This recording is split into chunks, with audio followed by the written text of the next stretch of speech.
Thanks for stopping by, everyone.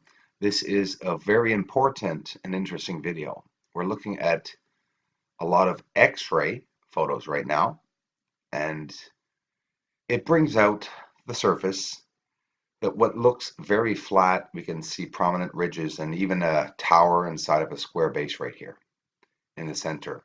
Adjust the eyes, adjust the eyes. It's hard, I know.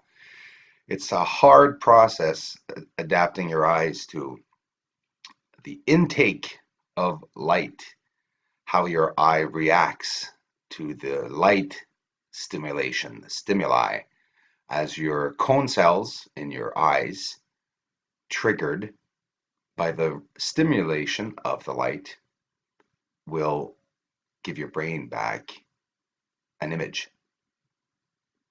That image is different for every person.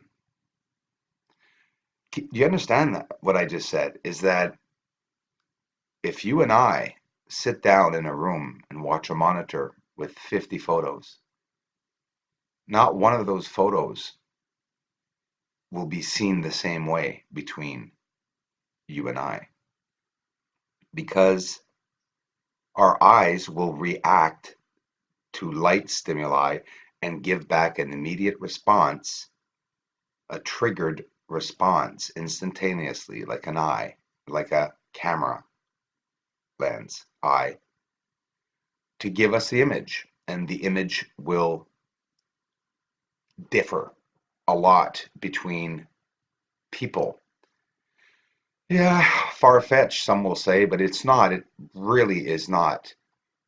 And the problem on the moon with people not seeing things and some people seeing things, the problem is not in the head, but sort of is in the eye and due to the cone cells inside of the eyes.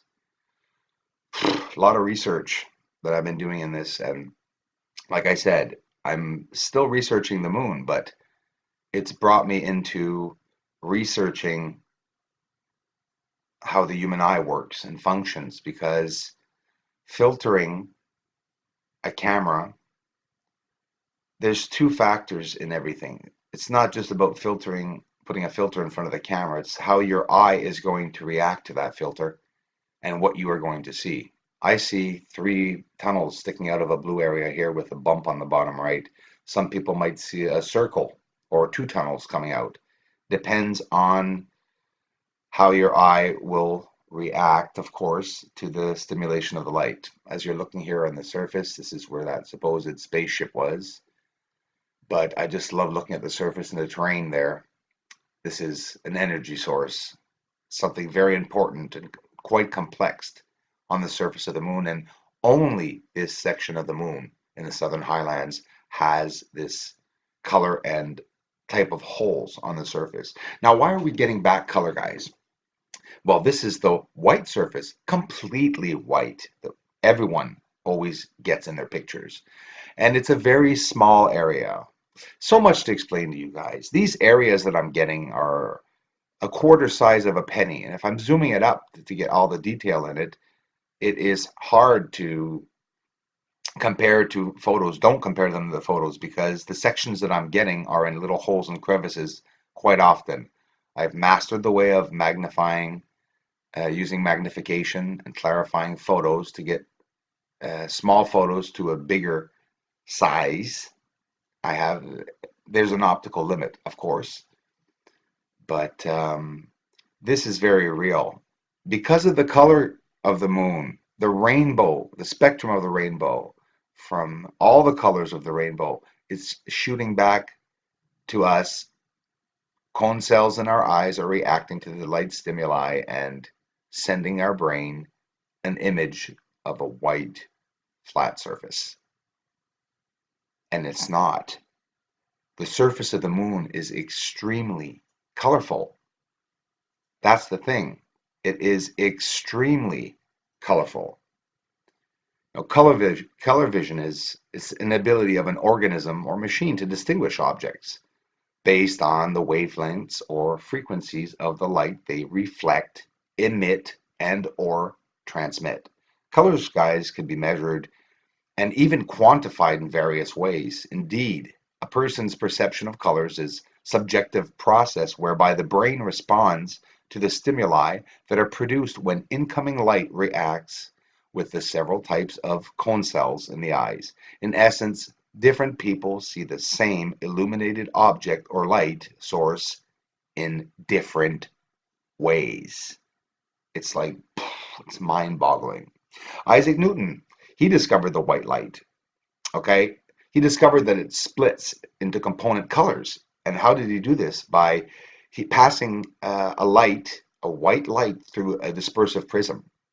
And that dispersive prism, well, he found out that to recombine these colors by passing them through that prism, through a different prism to make white light. So he passed it through two different prisms. So he was able to make all that light become a white light, and all the white and make the white light become the independent, different colored lights inside that consist of making up that white light. A little hard to understand, I know, but I'm trying to say it as basically as I can because it's very interesting, guys, as you're looking at the surface here.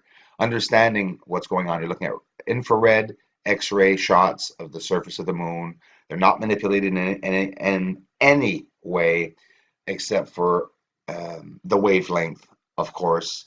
A normalized responsively spectra of human cone cells, okay, is going to give us back the color vision function of what our eyes and brains are going to tell us we are seeing.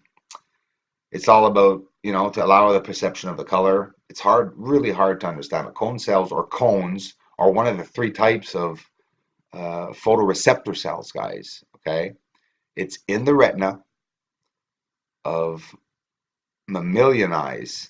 Example, the human eye.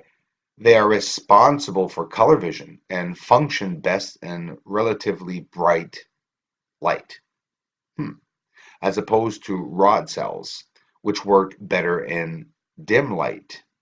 So we have different cells in our eyes that are working when it's dark, and there are cells during the day that are working when it's very bright. So if you get a bright flash, well, your cone cells, the stimuli will emit a reaction immediately to your eye, the retina, and you will get back from the brain an image. So a big blast of something red will give you back a white image because the spectrum of our eyes and the wavelengths are different. And our eyes will read a white light and not each color because it's too much for the brain to decipher and to get back in just a split second. Makes sense when you think of it all. Cone cells are densely packed in the fovea centralis, a 0.3 millimeter diameter rod, free area with very thin, densely packed cones, which quickly reduce in number towards the periphery of the retina. There are about 6 to 7 million cones in the human eye and are most concentrated towards the macula. The commonly cited figure of 6 million cone cells in the human eye was found by Osterberg, and this is way back in 1935. Okay? It's absolutely amazing. Cones are less sensitive to light than the rod cells in the retina, which support vision at low light levels but allow the perception of color. So our brains, when we're looking at what we're seeing on the surface of the moon, it's just we're not believing what the monitor is showing us because our eyes are not seeing it. But this is what the surface looks like. And just look at the color. This is why we're getting back a white image because it's too overwhelming. Our cone cells are working on overtime. This is basically what's going on. Guys, thanks for watching, and I hope I've helped you understand just a bit of what and how my work is coming up to be and why it's so overwhelming seeing all these colors on the surface and that it's a different image.